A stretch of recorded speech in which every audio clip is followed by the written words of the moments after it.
ఢిల్లీ నుంచి శ్రీనగర్ వెళ్తున్న ఇండిగో విమానంలో ప్రయాణికులకు అత్యంత భయానక అనుభవం ఎదురైంది. విమానం గాల్లో ఉండగా ఉన్నట్టుండి వడగండ్ల వర్షం కురిసింది. పెద్ద పెద్ద వడగండ్లు ఎవరో రాళ్లతో కొట్టినట్టే విమానంపై పడ్డాయి. ఇక వడగండ్ల దెబ్బకు విమానం ముందు భాగం గాల్లోనే ధ్వంసమైంది.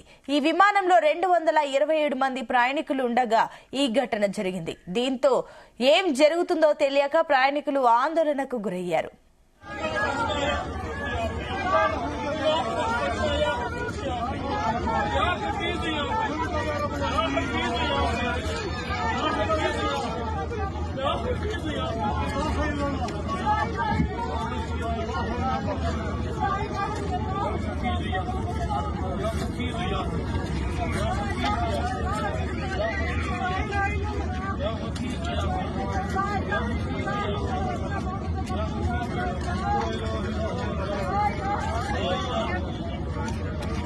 పైలట్ తో పాటు క్యాబిన్ క్రూ అప్రమత్తంగా వ్యవహరించింది. ప్రయాణికులకు ధైర్యం చెప్పి శ్రీనగర్ విమానాశ్రయంలో సాయంత్రం విమానాన్ని సురక్షితంగా ల్యాండ్ చేశారు.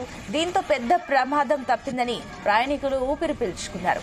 ఆ విమానం ల్యాండ్ అవ్వగానే ఏం జరిగిందో ఎయిర్పోర్ట్ సిబ్బందిని ఈ ఘటనలో విమానం ముందు భాగం విరిగి పడింది. తాజా ఘటనలో ఇండిగో విమానానికి ఏం జరిగిందో ఇండిగో యాజమాన్యం అధికారిక ప్రకటన విడుదల చేసింది.